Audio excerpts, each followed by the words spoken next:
俺の名前は陽介。二つ下の妹と二人兄弟だ。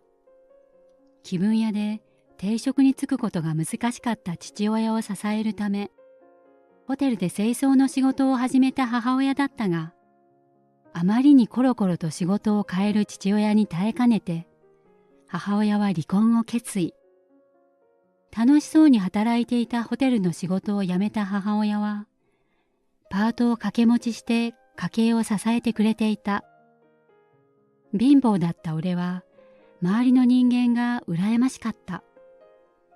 もっとちゃんとした父親だったら、こんな生活にならなかったかもしれない。次第にいろいろなことが自暴自棄になり、中学に上がるまで母親に反抗ばかりしていた。勉強が苦手だったのもあり、不良と言われる友人とつるみ、家にいたくなかった俺は友達の家を転々としていた。勉強は出来のいい妹が頑張ればよい。これから先の人生なんてまだまだ考えられない。今が良ければそれでよい。そう思っていた俺に真正面から文句を言ってくる女子がいた。それは母親が以前働いていたホテルの社長令嬢の由美子だった。年が同じということもあり、小さい頃から時々ホテルに遊びに行っては、由美子と俺の妹は3人で仲良く遊んでいた。小学校高学年になると、俺と由美子は自然に疎遠になったが、妹はずっと由美子と仲良くしていたらしい。そんな妹から俺や母親の話を聞いた由美子は、何かと俺に対して、ちゃんと授業に出なよ、とか、お母さんを困らせちゃダメだよ、と小言を言ってきた。正直言って疎ましいと思いながらも、だらだらと過ごしていた中学時代だったが、俺は3年生の時に現実を突きつけられることになる。ろくに授業にも出ていなかった俺に、選択できる公立高校はなかったのだ。かといって、私立に行けるほどのお金があるわけでもない。どうせ勉強が嫌いだった俺は、進路指導で進学しないことを宣言。本当はただできないだけだったのだが、隣で話を聞きながら母親は泣いていた。帰宅し、真剣な顔で話があると言われた俺は、絶対に母親に怒られると思っていた。しかし母親は泣きながら、ごめんなさい、と謝ってきたのだった。家計のためとはいえ、家を空けて働いていたこと、俺の面倒をしっかりと小学校の頃から見ることができなかった自分が悪いのだと、泣きながら語る母親の姿は、俺の胸を打った。ようやく自分が冗談では済まされないところに来ていることを自覚した俺は、母親に謝った。そしてようやく真剣に来年からのことを考え始めたのだ。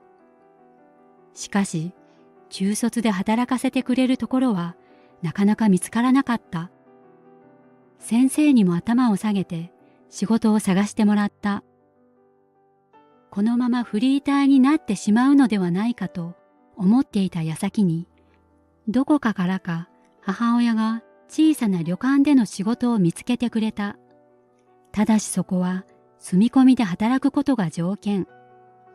厳しい条件だったが、中卒で貧乏だった俺は、もうそこで働くしかないと思い、意を決し家を出ることに。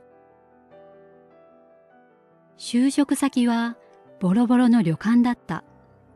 花がなく、客は常連客ばかり。若い従業員も定着せず、体力が有り余っている俺がこなさなければいけない仕事は膨大にあった。ただ、女将と料理長が切り盛りしているその旅館の料理は絶品だった。覚えの悪かった俺に対して、女将は根気よく仕事を教えてくれた。常連客にも可愛がられ、特に佐藤さんという昔なじみのお客さんにはとてもよくしてもらっていた。がむしゃらに働くこと5年。20歳を前に中学の同窓会の案内が来た。懐かしさも手伝い、同窓会に出席すると、そこで俺は由美子と再会することになる。由美子のホテルは発展を遂げ、おしゃれなカフェに岩盤浴、最新のサウナを導入し、若い世代に人気のホテルとなっていた。久しぶり、元気してる？まあ、変わりないな。お前はどうなの？私は大学に進学して経営について勉強しているの。将来はお父さんのホテルを手伝いたいと思っているわ。これからのことを考えると、やっぱり経験だけじゃどうにもならないかなと思って。陽介は？俺はって言われても、中学卒業してからずっと同じように働いているだけだよ。嘘でしょ？まだボロボロの旅館で働いているの？あんなところで働いて、これからのことどう考えているの？将来性とか考えたことある？先のことなんてどうせ考えてないんでしょ？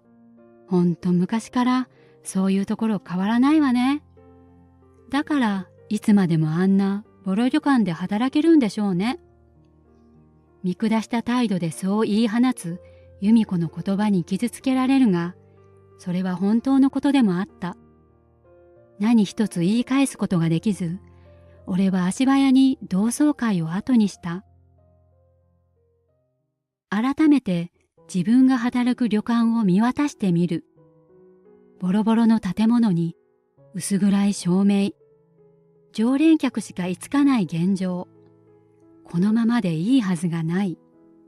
常連客がいなくなってしまったら、ここはどうなってしまうのか。由美子に言われた将来性という言葉が深く俺の胸に残っていた。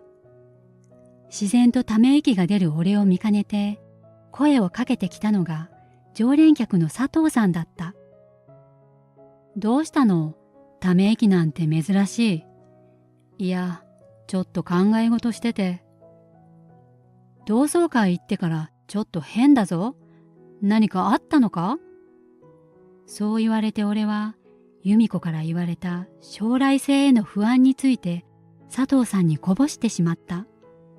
とはいえ無力な俺に何かできるかと言われると、ただ黙々と働くことくらいしか思いつかない。すると佐藤さんは、この旅館がどうなると良いと思っているのかと真剣な表情で問いかけてきた。そこで俺は馬鹿にされるかもしれないと思いながらも、自分なりのプランを彼に打ち明ける。この旅館が持つ良さ、趣を残しつつ、広くいろいろな人に利用してもらえるような旅館にしていければ、そんな夢物語のようなことを人に話したのは初めてだった。最後まで俺の話を聞いてくれた佐藤さんは意外な提案をしてきた。実は佐藤さんは敏腕の経営コンサルタント。自分で起業をして潰れかけたお店をいくつも復興させてきたという。そして彼が足しげく通うこの旅館は、実は非常に文化的に価値がある建造物の一つ。この旅館を廃れさせてはいけないという思いは佐藤さんも同じだったのだ。しかし女将も料理長も難しいことはわからないと行動を起こそうとしない。この旅館を守るためには陽介のような若い力が必要だと思うと、佐藤さんは人が変わったように熱弁した。そして陽介さえ良ければ佐藤さんのもとで経営コンサルタントについて学び、旅館を変えていかないかと誘ってくれたのだった。自分のような学のない人間でも何かできることがあるかもしれない。佐藤さんの話に未来を感じた俺は、お世話になったおかみさんに相談に行く。するとおかみさんは笑って、ようやくやりたいことが見つかったわね、と背中を押してくれた。俺は転職し、がむしゃらに働いた。決して頭は良くないが、最後まで粘り強く取り組む力を社会経験の中で身につけていた。自分が働く旅館の良い点、悪い点を丁寧にリサーチし、お金の流れも勉強した。これから先のことを考えて変えていかなければいけないところを、おかみさんや料理長に熱心にプレゼンもした。旅館だけではなく、佐藤さんが手掛けるいろいろな案件に一緒に取り組み、ノウハウを吸収していった。あれから5年が経った。俺はもう佐藤さんの右腕と呼べるほどの敏腕コンサルタントとして成長していた。プロデュースした旅館は見違えるような旅館となった。おかみと料理長の意見を丁寧に採用し、若者の集客を見込むために内装に力を入れた。SNS を駆使して情報を発信。隠れ家的な魅力に火がつき、今では予約が取りにくい旅館へと変貌を遂げていた。旅館だけではなく、俺は他にもいくつもの立て直しに成功し、実績を積んでいた。そんなある時、佐藤さんの会社に新規の顧客からの依頼が舞い込む。それはまさかの由美子からの依頼だった。新規の依頼はメールにて受け付けており、その受付に目を通す係となっていた。メールにて予約を受け付けていた俺は、相談内容の文面より、彼女が父親と一緒にホテルの経営に携わっていたが、先日そのホテルが倒産してしまったことを知ることとなる。確かに最近、あのホテルの経営が芳しくないことは聞いていた。しかしまさか倒産をしてしまうとは。そして倒産してしまったホテルに自分ができることがあるのだろうか。由美子からの相談を受けるのかどうかを判断しなければいけない立場だが、俺は即座に受けるという決断を下すことができなかった。返信を先延ばしにし、久しぶりに帰省した。実家に帰ると母親から由美子のホテルが倒産した話を聞かされる。そこに妹も会話に入ってきた。陽介、由美子ちゃんのところのホテル、どうにかならないの？この間も潰れそうなところを立て直したんでしょ？お兄ちゃん、由美子ちゃんの力になってあげてよ。それはそうだけど、倒産しちゃったんだろう？今さらどうにかって言われても。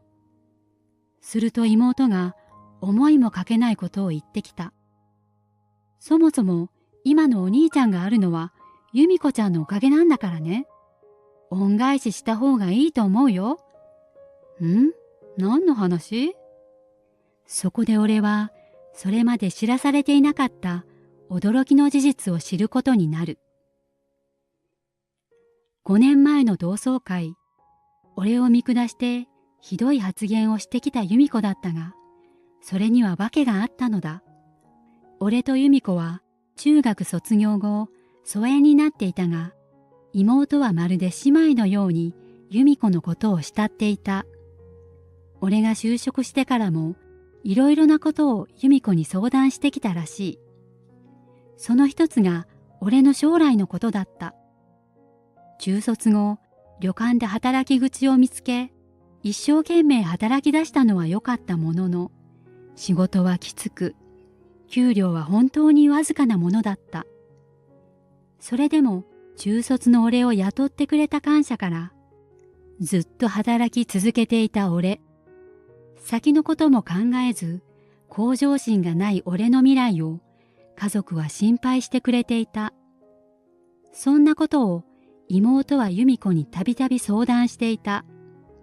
すると由美子は、今度同窓会があるから、私がガツンと言ってあげると言ってくれたという。俺のような単純な男は怒らせるくらいじゃないとやる気にならないからと。そして実際、由美子の言葉は俺の人生の岐路となった。そんな風に俺の人生を変えてくれた由美子に恩返しをするのが当然だろうと妹は憤慨しているのだ。俺は頭が真っ白になった。自分一人の力でここまで来ていたと思っていた俺だったが、実はいろいろな人に支えられて心配されてきていたことに、そんな当然のことをまた見過ごそうとしてしまっていた。俺は意を決し、由美子のメールに返信をすることにした。彼女の話を聞けば、もしかしたら何か助けられることがあるかもしれない。久しぶりに会った由美子はひどく落ち込んでいた。同窓会の時のような強気な態度はどこにもない。相談内容を確認すると、ここ数年ホテルの経営状況が悪化しており、先日倒産してしまったという。その原因は最新設備を投入しすぎたことだった。若い人の集客を狙い、若者に受けるようなものばかりを取り揃えてしまった。最新の岩盤浴にサウナを目玉として、巨額な投資をして設備を整えた。従業員も容姿を重視して積極的に採用。若い人が集まりやすい環境を整えたはずだった。しかし、若い人たちは飽きやすいため常連にはなりにくく、もともとホテルを愛用してくれていた常連客たちは足が遠のいてしまったという。若い年齢の従業員への教育体制も整わず、十分なサポートを提供できたとは言い難く、客離れを加速させてしまったらしい。自分のホテルで働き、父親をサポートしていたが、もう限界だったと。投資を回収することができなくなり、倒産するしか方法がなくなってしまった。あと数ヶ月でホテルを畳むことになると、時折涙を見せながら、由美子は語り続けた。正直、倒産してしまったホテルにできることはあまりない。由美子が今一番したいことは何だろうかと彼女に問うと、その答えはとても彼女らしいものだった。由美子が一番気にしていたのは、昔から彼女のホテルで働いてくれていた従業員のことだった。長年勤めてくれていた従業員を路頭に迷わせてしまった。彼らの生活をめちゃくちゃにしてしまったのではないかと、由美子は深く傷ついているようであった。自分のことよりも周りの人のことを考えてしまうところは昔から変わらない。その姿を微笑ましく思いながらも、俺は由美子にしてやれる手助けを彼女と一緒に考え抜いた。ちょうどその時、復活させた旅館が2号館を出すことを検討していた。予約が取れない旅館となってしまった今、もっと多くの人に利用してほしい。昔ながらの常連さんを大切にしたいと、女将と料理長が2号館を出すことを決めていたのだ。計画は順調にスタートをして、これから従業員を集めようとしていた矢先のこと。俺は女将に由美子のホテルが倒産したこと、従業員が路頭に迷っていること、彼らに優先的に声をかけてもよいのかということを相談に行く。すると女将は、あの有名なホテルで何年も勤めた従業員が働いてくれるなんて渡りに船だと大歓迎。俺の申し出を快諾してくれたのだ。俺は流行る気持ちを抑え、このことを由美子に報告した。その時の由美子は、それまでの姿とは打って変わって、心の底から安堵し、喜んでいた。そんな彼女に、俺はさらなる提案をする。それは、俺と一緒に2号館の経営に携わらないかというものだった。いつも周りの人の幸せばかり考えてしまう由美子に、自分のやりたいことをやらせてやりたい。そう思った俺は、お上と料理長と密かに相談を重ねていたのだった。2号館を出すことを決めたのだが、誰に任せるのかで思案をしていた2人は、倒産してしまったホテルの経営に携わっていた由美子を2号館に携わらせることに最初は不安を感じていた。そこで俺が全力でサポートをすることを約束した。それならばと OK を出してくれた2人。そしてようやく由美子の経営参入が認められる。最初、由美子にその話をした時の顔が一番印象的であった。まるで夢でも見ているかのようにぼんやりとした彼女は状況を理解すると今度はまた泣き始めてしまった。自分なんかがそんなことをしてもよいのかというので、今の俺なら由美子にいろいろと教え、サポートをするくらいの力があることを伝える。そして2人で旅館の将来性を考えながら一緒に働かないかと誘うと、彼女は涙ながらに受け入れてくれた。そうして2人は二人三脚で魅力あふれる2号館をスタートさせる。彼女のホテルで働いていた懐かしい面々が力強くサポートをしてくれたこの2号館は、とても魅力あふれる旅館となっていくのだった。